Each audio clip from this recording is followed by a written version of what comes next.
rolling. So the actors, good Do you cast. want me to look at you or into the camera? You're looking right at me. Okay. The actors, tell me a little bit about the actors and the people you're working with. I've been attached to this film since the beginning. They were talking about getting John Voight, doing Stacey Dash and all this stuff, and I just watched it grow bigger and bigger and bigger, and then I realized, like 2 days into filming, that who else was going to be in this film, and it was like a conservative superstar cast, and a cast of other people that just believe in doing, they might not be conservatives, but they understand the story should be told without being silenced and all that other stuff, because, Lord forbid the actors. And it has been amazing. A lot of people I'd worked with before, a lot of people I've met before or wanted to work with, and it is quite a crew, and it's different than other Hollywood films and stuff that I've done. It's just different. For all the stress that we've been supposedly getting, and it's a small pocket. For the most part, everyone's on board, everyone's a worker. It's like a blue-collar bunch of actors. It's absolutely amazing. So tell me a little bit about the acting team, the directing team. I got here the second day of, and they. Sorry. Yeah, I have the charges. Ladies, ladies. You can go use my station. Or do behind the scenes. My phone. Sorry. It's Okay. okay. Go ahead. Tell me a little bit about the director's team.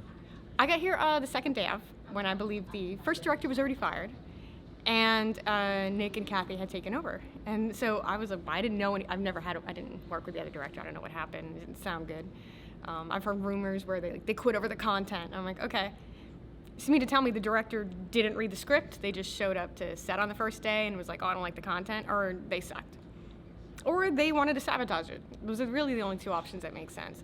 But Kathy and Nick came together, and I think they did a great job. They know, especially with a good DP and that kind of stuff, they got the coverage. I didn't feel like we didn't get the coverage. I didn't feel like we missed a shot. Sometimes you read dialogue as an actor and you're like, I don't get it, especially from 1973. And, Kathy would come and explain it and say, no, deliver it like this. And it just made, that much more sense. It was very actor friendly. A lot of times you're on a set, you're afraid of the director. It was not like that. It was really cool, really relaxed. And I think the shots are going to be amazing. Like, from what I saw, they're really good. Okay, now let's get into the McCarthyism of the message and how people want to put. They're basically afraid of having a conversation, like it's going to reverse everything, which it won't. But I'm just saying that they don't want you to say anything, which is the part of the McCarthyism I think that a lot of the actors are feeling. You're saying about the subject? Yes. Like I said, I've been attached since the beginning. I knew what it was about. I am pro-life, barring a medical issue. I'm not insane. There are awful things, babies without heads and stuff. But I believe in the message, and I'm a conservative actor. I'm pro-veteran. I'm pro-America. I love guns. I'm a lot different than most of the other people I've run into in Hollywood, but we are there. And I've never hidden who I was. It's a very short list of actors that will come out and be like, yeah, I voted Trump, or, I love America. And you, I overhear messed up things in Hollywood. People that don't support our troops, people that hate America. Okay, you hate it, but you live here. Like, move. It was just a weirdness, but I've always been this way. I've always come out this way. I have a page, 150,000 strong, where I troll the left and I point out hypocrisy. And in a world where a lot of liberal, regressive leftists, like the Kathy Griffins and the Chelsea Handlers, when they tweet something awful, it's all negative comments. No one's really supporting them. They're not getting positive feedback. They're losing fan base. They're not getting work. And me, to come out as a patriot and to gain followers every single day, to have people thank me, to walk around Los Angeles and have other actors or other people in the business or crew be like, hey, I know who you are from your page. Thank you. I can't retweet anything. That's how it is sometimes. I can't retweet anything. I'll lose my job. I'll get blacklisted. But thank you for being brave enough for speaking out what you do. And it's about an opinion. That's how it should be. I don't think it was this divided so many years ago. I'm an American history major and I'm a political science major.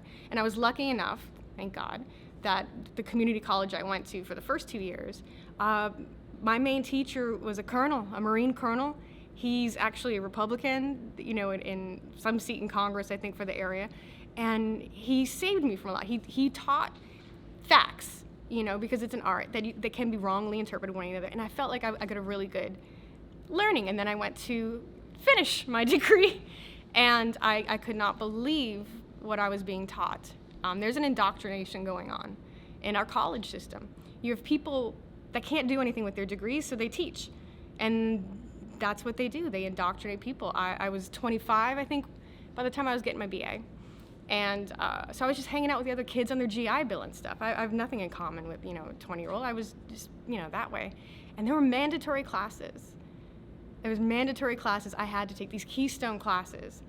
And I remember the first day of one, the stuff they were teaching, that no one could be racist toward a white person. And I'm like, racism is racism. If you hate someone, and the only reason is because of their race, that's racism.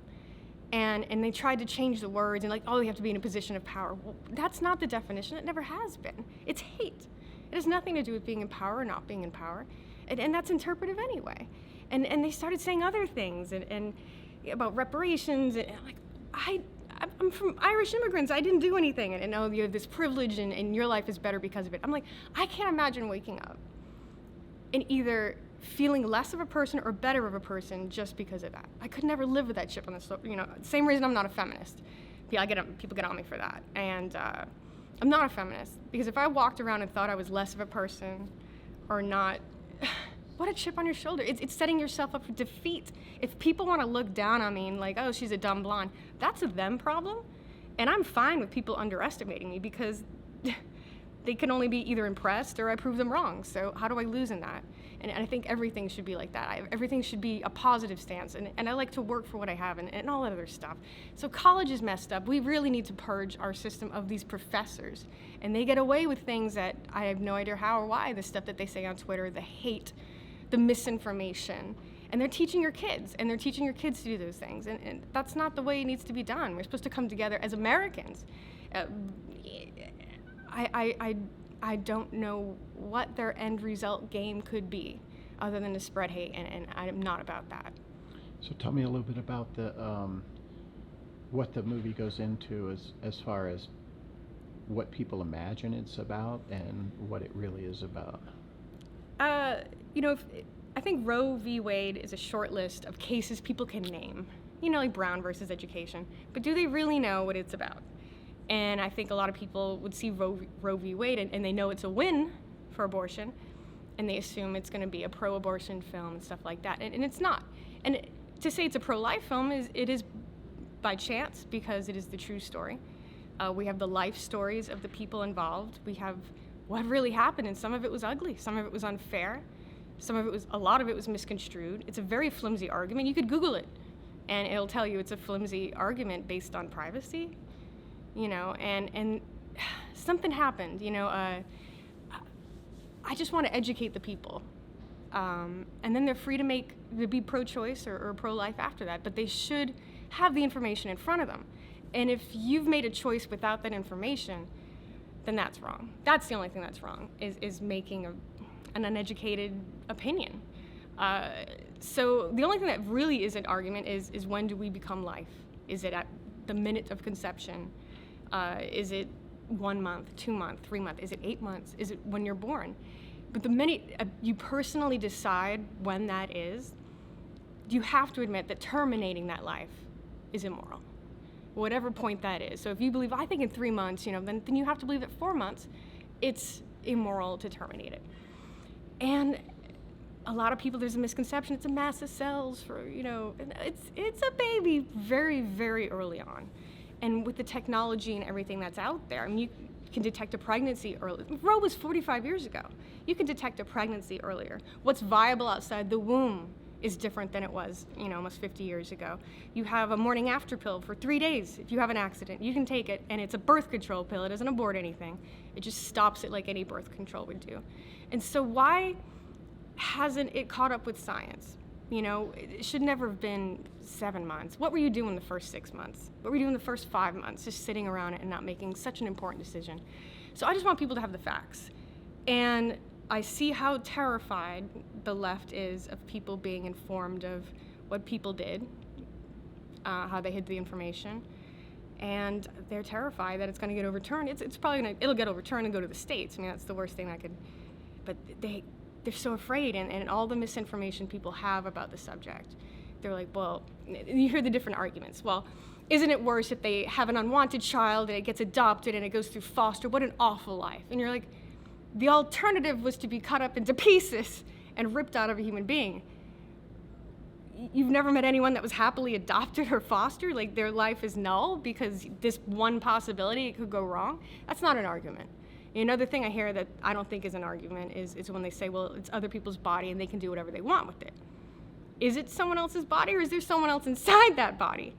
You know, if there is, this is so messed up, what if there was an 8-month pregnant woman? She said for $20 she wants to make money, she'll let you punch her in her stomach. Wouldn't that be morally wrong? Isn't it morally wrong when a pregnant woman is taking heroin and doing drugs? Isn't there some immorality to that? Isn't there some responsibility to someone else inside of you where it's not just your body anymore? So I think, you know, there's a lot of different personal interpretations for that, and that's going to be fine. But I feel like most of the hate and that this film has gotten, or that I've gotten, is just, you know, women are going to go in back alleys and get coat hangers and they're going to kill them anyway, and no one's going to want the kids if they have them. And God, I don't know who lives with that kind of negativity in your life, but Jesus, if you just gave someone the information and they decided to keep it and they had that child, whether they gave it away or had it, isn't it worth it? Isn't this entire movie worth it? If there was just one person walking around because of this film. And that's why I want to do it, and I think that's why a lot of us just want to do it. I just want people to be informed.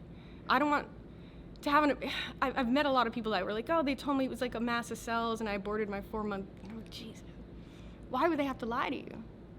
You know, they cut you up, they put them in pieces, they don't show it to you, they don't show you what you did. They don't want people to know that, and I think that's wrong. So tell me a little bit about some of the hate that you've gotten from this. Have I gotten hate? Yeah.